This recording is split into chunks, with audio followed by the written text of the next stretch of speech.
Welcome to JonGetsGames. Today, I'm going to talk about Vivajava, the coffee game, the dice game. This is a dice rolling, push your luck, engine building filler that has a lot more going on inside than you might at first think. First, I'm going to show you how to play the game, and then I'm going to jump into my review. Alright, so how do we play the game? Well, in the middle of the table we've got several coasters here. One for our flavor dice, and then one for our rainbow blend, and one for the featured blend, which I'll get to in a little bit. One for our technology tracks.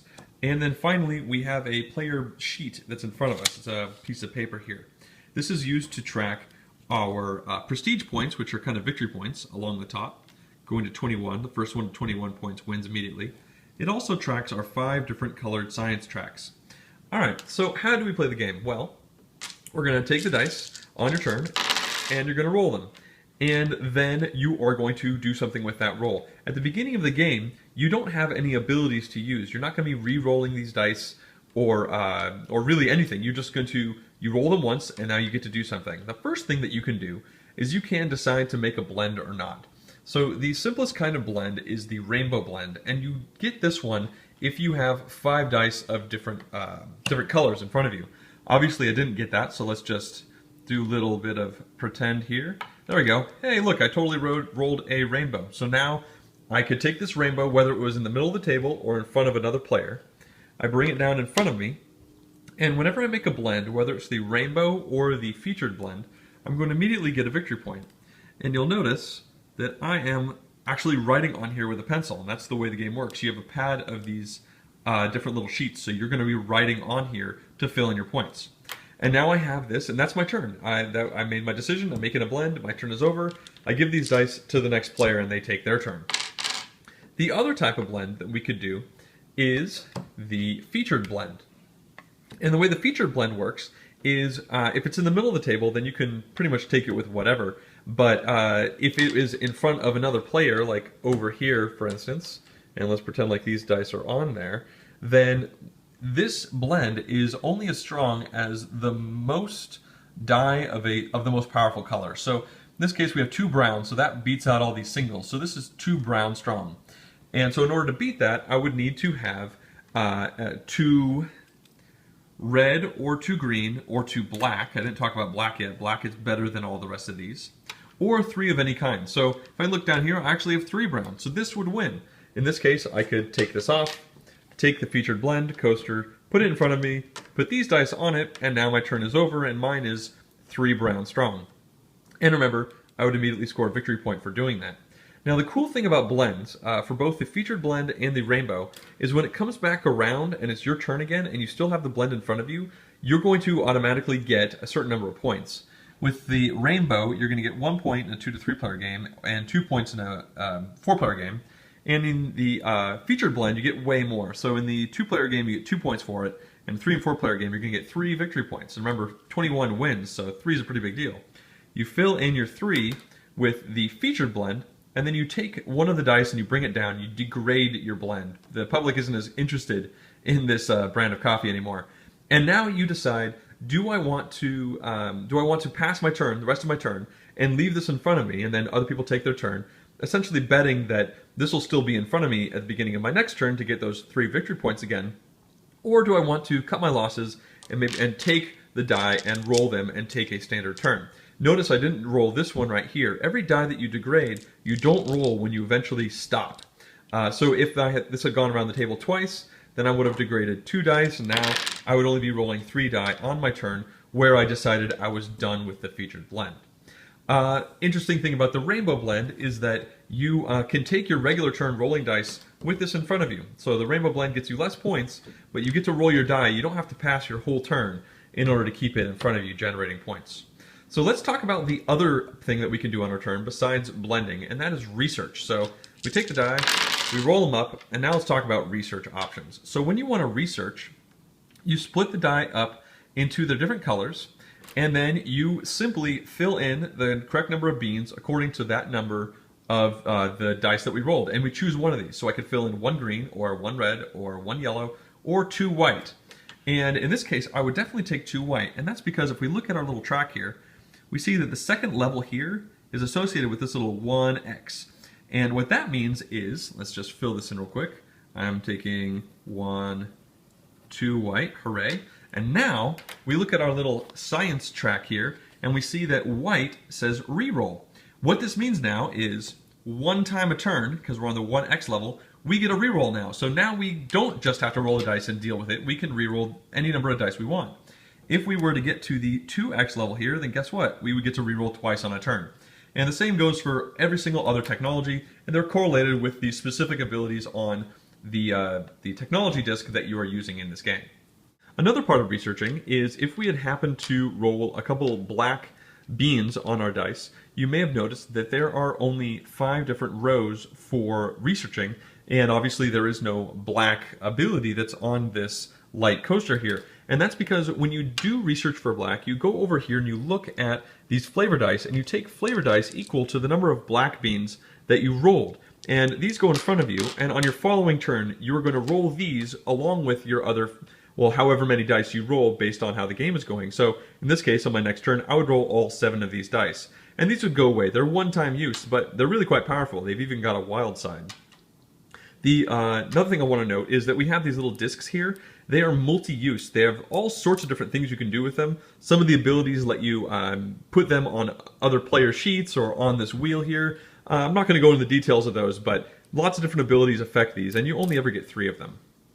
One other really interesting thing about technology is that if you max out your track, if you fill this in, fill in, fill in, fill in, and you finally fill in the very last one, you've gotten a whole bunch of whites, you immediately get victory points equal to the number on this little cup here, which is also the number associated with this tech.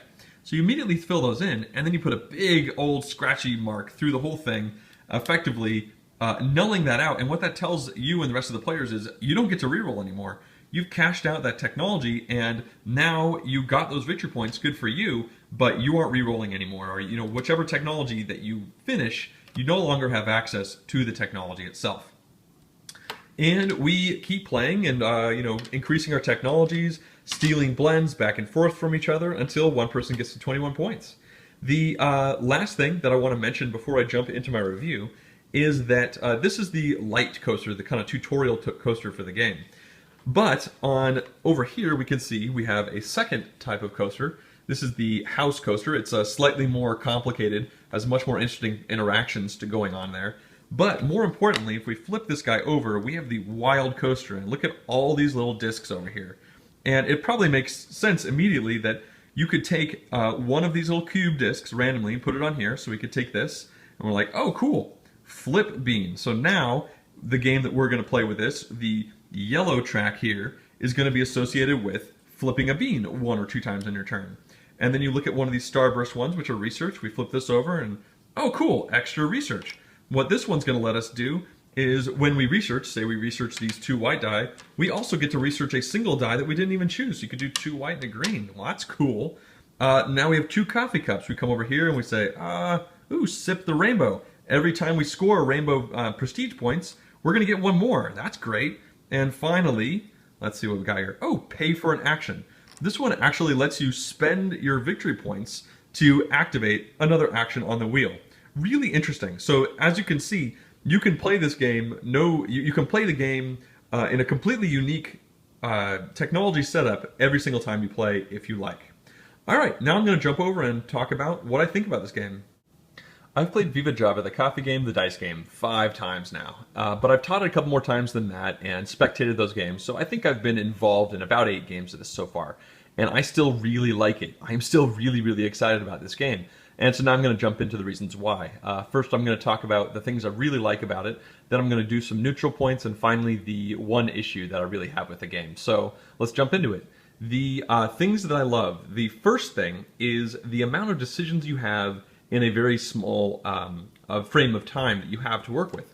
This game is about 10 minutes a player, and yet those 10 minutes are just chock full of really interesting decisions. Even right from the very beginning, when you have 0 engine and you roll the dice the very first time, you have, okay, I rolled this here, and I don't have any rerolls, I'm not flipping dice around, I'm not doing anything to them, and already I have several decisions to make. Do I go with 2 brown, 1 yellow, 1 white, 1 red? I look at the different technologies I see here, I might go with the 2 brown because that gets me to the 1x level, but rerolling is super important, so maybe I'm going to just do 1 little bean down here to get the white. Or maybe I just say, screw it, I'm going to do a featured blend. You know, this gets me a victory point right now, and it's going to get me 3 points if it comes back around to me. There's so many decisions to be made, even without like deciding what you're going to reroll. And then if you do the featured blend, it comes back around, you again have interesting decisions. You know, you degrade your bean down, and now you decide, do I send it around the table again? Is it strong enough to still be in front of me by the time my following turn comes around and get these points? But even if you think it's strong enough, do you want to do that? Because when you do the featured blend, you're not building an engine. And so if you send it around the table a second time, everyone else is taking their pencils, they're bubbling these things in, now they're re-rolling, now they're adding to dice, and you're getting points, but engine is really important in this game, and I've seen people get a bunch of early game points and then just get eclipsed by someone else who built a really big engine, starts cashing out tracks, and just gets to really get the die rolls they want. So it's not just, is this strong enough to go around, it's, do I want this to go around, or do I want to say, you know what, that's good enough, I'm going to roll these 4 dice now, and now I'm going to work on my engine a little bit. Really, really cool decisions. And then once you get a few turns in, and you start actually building this engine, the decisions explode. They really, really multiply. Now you are thinking, do I re-roll these dice to try and go for the rainbow? Do I re-roll them to get a better featured blend to take it from somebody else? Do I want to re-roll to get a specific color? And then, oh man, decisions are just really, really, really great. And there's tons of them in this tiny little game. So I really like that. The next thing that I want to talk about that kind of leads into it is that there are very few bad rolls in this game. And by bad roll, I mean you roll the dice and you have nothing good you can do with your turn. You can always do something. And occasionally what you can do is mediocre. In this case, I probably know, oh, 3 red, that's pretty good. But if you roll 1 of each, well then, okay, you have the rainbow blend that you can take, and that gets you victory points. And the rainbow blend lets you keep getting victory points every turn while building an engine, because you get to roll dice with this one. So even the worst hypothetical roll is not bad in this game. So realistically, the worst type of roll is when you only get 2 of one thing and then 1 of all the others, but even that 2 of one thing is going to get you to the 1x level. I just really like that you're going to have some okay, kind of mediocre turns sometimes, but in general, you have really good things you can do. The next thing that I love about this game is this chunk down here, where you are building your own dice game, essentially. Many dice games, they just tell you right away, okay, you get 2 rerolls, you're going to reroll twice, you're going to lock dice, and that's the main mechanic of the game. Go for it. This game lets you, it's just a choose your own engine. Am I going to go for rerolls this game, and am I going to go to try and improve the dice? So maybe I'm going to just disregard all that and go for, this field testing right here, which lets you, when you make blends, you also get to work on your engine. And that's just with this light coaster, that's just the decisions you can make with this one tutorial intro game. Once you start playing with the wild coaster, on the other side here, man, you just have so many decisions, so many interesting different directions you can take this engine. And sure, you're guided by what dice you rolled, but at the end of the day, you get to decide where you're taking this. And these are going to restrict you to a certain degree, but not too much in general. Really like that. The last part about this game that I love is the modularness of it. You have this wild coaster here. You have the house coaster, which I showed earlier. Over here, it's kind of like a more advanced but printed on version for the game. And then I'm not going to go into them because this is technically the expansion that I got with the Kickstarter for spending a little bit more money. But oh my goodness, this expansion right here adds an enormous amount more of modularity. The only one of these over here I've used is the compounded disc, but these are mini games that you put this right here onto the wild side, and now you have this whole other coaster that's associated with that specific power on the board. It's just so interesting the amount of modularity you have in this game, and even disregarding the expansion, just going with the stuff that you start with in the game. Wow, there are just so many ways you can play this. I really like that you're just not playing the same game again and again and just getting a different, card stack, and you're like, oh, what card's going to be revealed this game? You have your own engine you get to really decide what you want to do with. All right, now I'm going to shift into some neutral points about the game. The first one that I want to talk about is over here, and that is the intern wheel. So the way this works, you have this little hire intern button, and it has the cube side on it. And when we're looking at the wild, we see there's only one cube side on here. Now, what I've noticed is there are only 6 of these cube discs in the game, and I've put them all out here. There, you can see the little cube on the back. What this means is all of the cube options that you can pull from randomly for this spot are present on this intern wheel. And the way the intern wheel works is you put this onto the cube spot, and now you play with this wheel and this wheel. And when you do your technology for the yellow, you actually take your little disc and you come over here and you say, okay, this game I want yellow to be flip a bean. And now you can flip beans and you get that decision to make. And you're going to mark the little victory points down on there, and no one else gets to use this. So if someone else gets yellow, well, they can't use flip a bean. Maybe they're going to do something like another reroll. And I love that. This is super cool. And the reason this is a neutral issue is because it's almost too cool. It is better than just doing a random disc, in my opinion. In almost every instance, I just always want to have the intern thing here and then always use this disc here. So, these discs here that show you, options that you can randomly choose, it's a little bit of a waste. I almost wish there was more of these options that were not present on the intern wheel to incentivize not using the intern wheel every single game. I mean, I wouldn't use the intern wheel in a first game teaching somebody, but every game after that, I love the decisions you get to make, where you get to, again, choose your own engine on a very real level here, and you get to block people, which is also super cool, but it's almost too cool. I want to use it every game, and that takes away a little bit from the modularity. The second thing that I want to talk about is the 2-player game.